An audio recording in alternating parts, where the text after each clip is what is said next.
Yeah, guys. This is DJ Melodic Notes of MFX Entertainment and the Worldwide Fleet DJs. All right. I just want to take some time to discuss some of this music that's going out there. All right. And now I want you to also understand that I'm not taking anything from any of the artists. I'm not taking away from their right to put out their intellectual art by any means or anything like that. I'm a strong supporter of the arts. I'm a strong supporter of music, hip hop, rap, R&B, you name it. All right.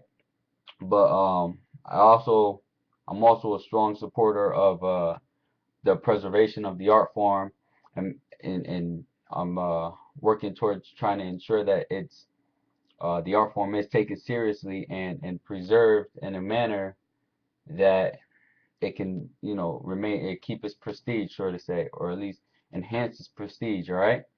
And I'm kind of just focusing on, what was at the top of the charts back in the 80s, like Bust a Move, Young MC, and Fight the Power, Public Enemy, things like The Message, Children's Story, and Straight Outta Compton, NWA, and then I look at what's been at the top of the charts for the past 3 years, which is like Black and Yellow by Wiz Khalifa and 6 foot, 7 foot, Mr. Hit That Hole by Trill, Started from the Bottom by Drake and Bugatti with Ace Hood. And I kind of look at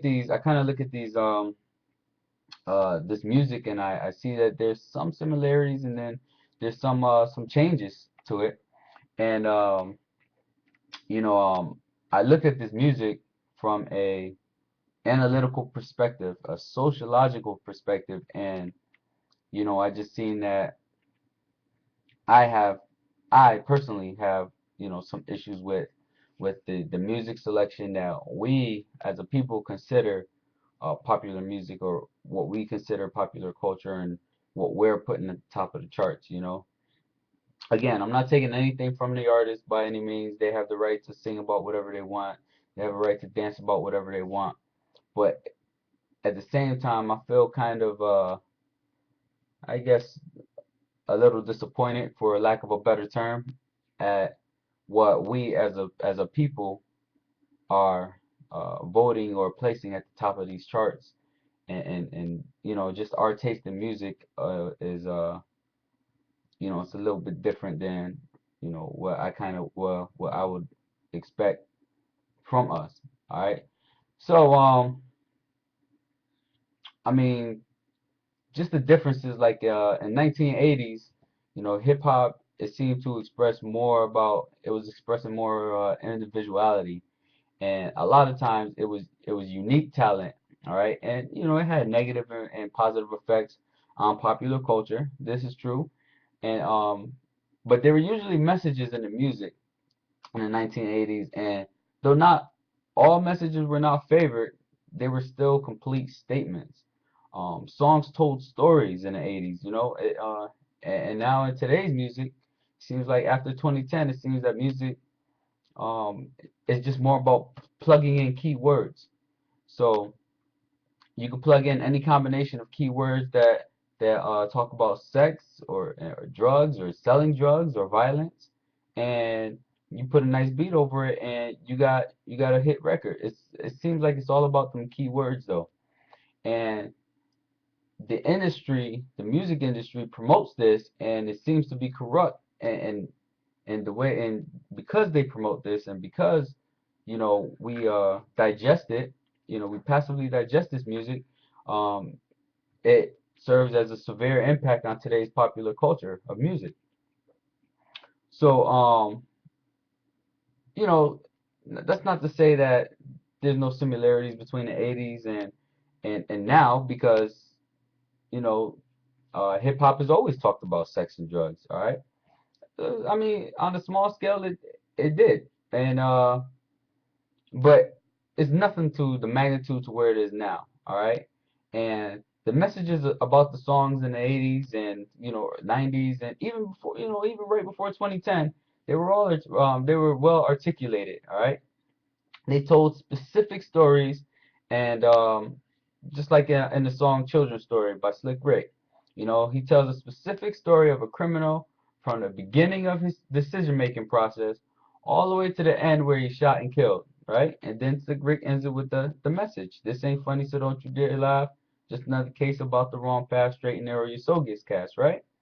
So the songs at the top 10 of the charts today seem to discuss more or less how much drugs one can induce or sell and how much power, jewels, and material objects that they obtain because of it.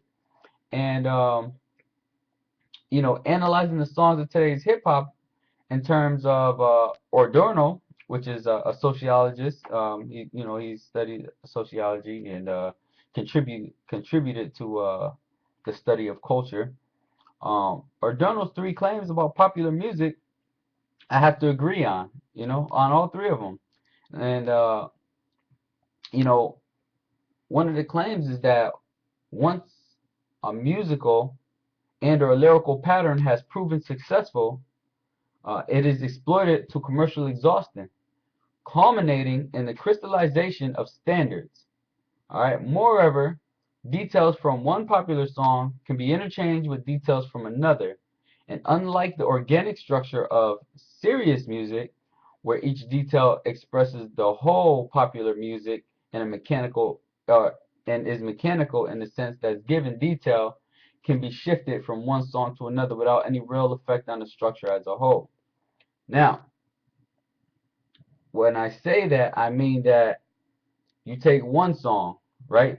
Black and yellow, black and yellow. You know what it is, black and yellow, right?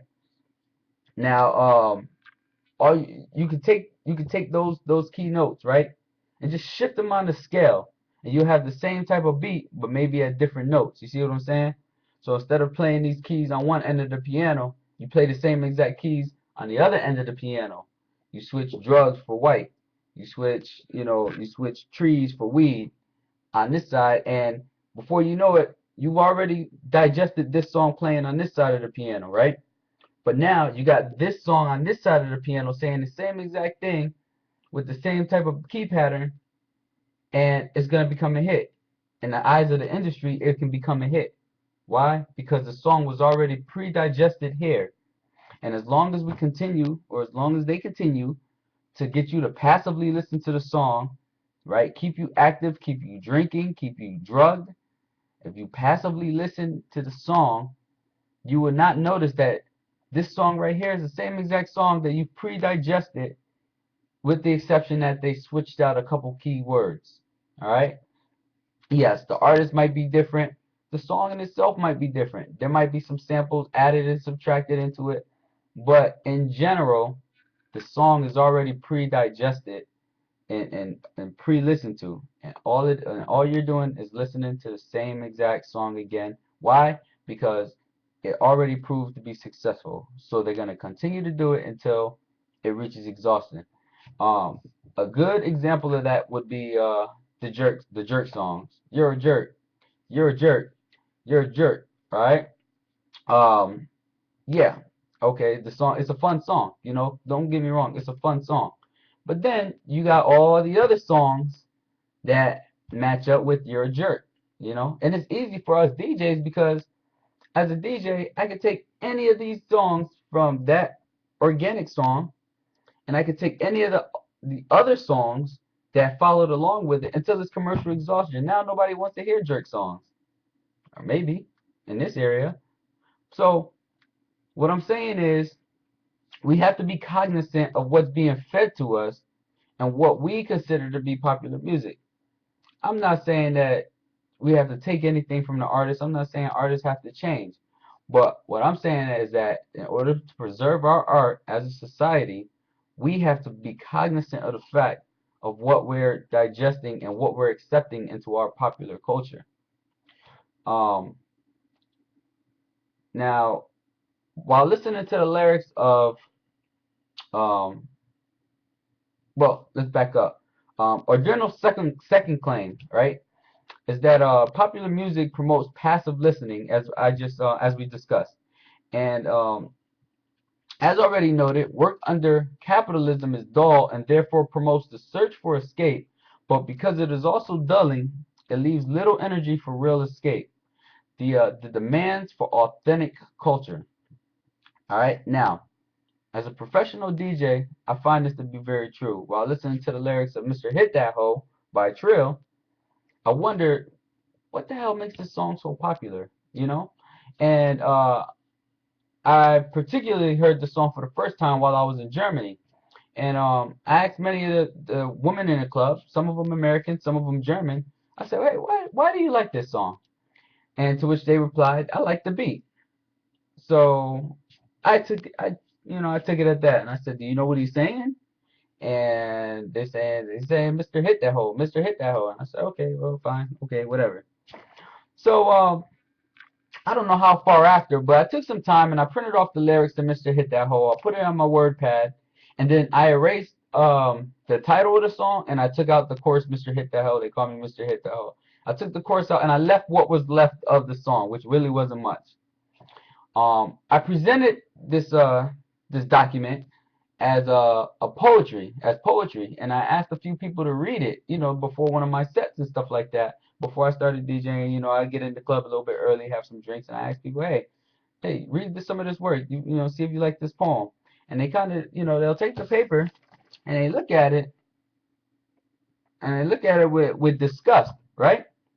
And so I'm like, so do you like it? And, of course, obviously, they're looking at me like, hell no, I don't like this shit. This is stupid, right?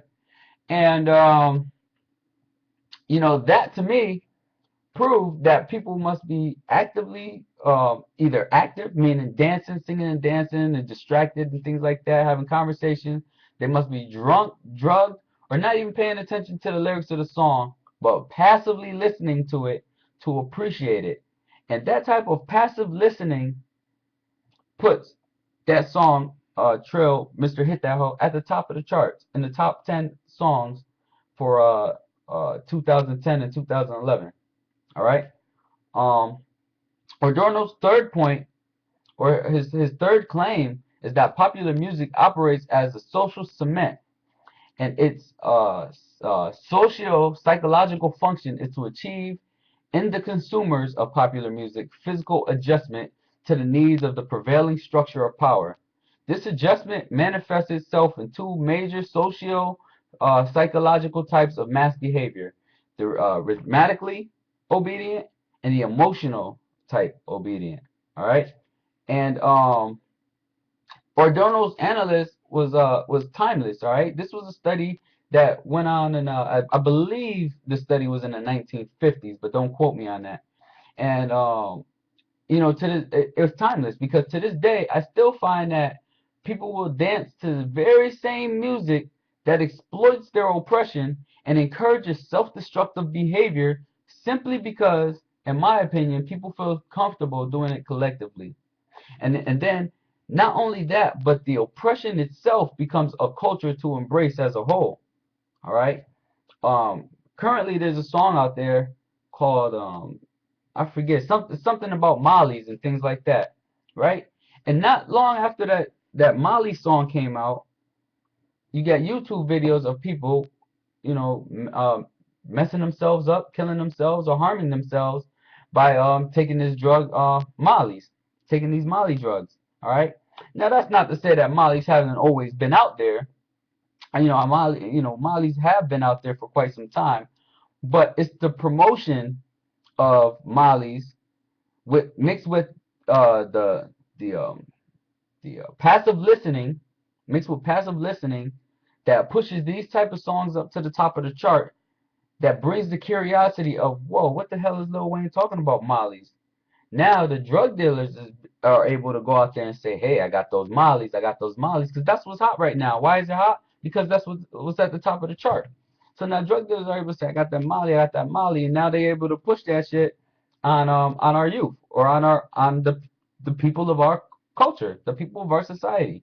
And so when people take these mollies and things like that, they're not realizing that the whole reason why they're taking these mollies and things like that is due to the fact of what we are taking in to our popular culture. So we can't blame it on anybody. We can't blame it on a white man. We can't blame it on the green man. We can't blame it on anybody else but ourselves, because we are the ones that make this type of stuff popular.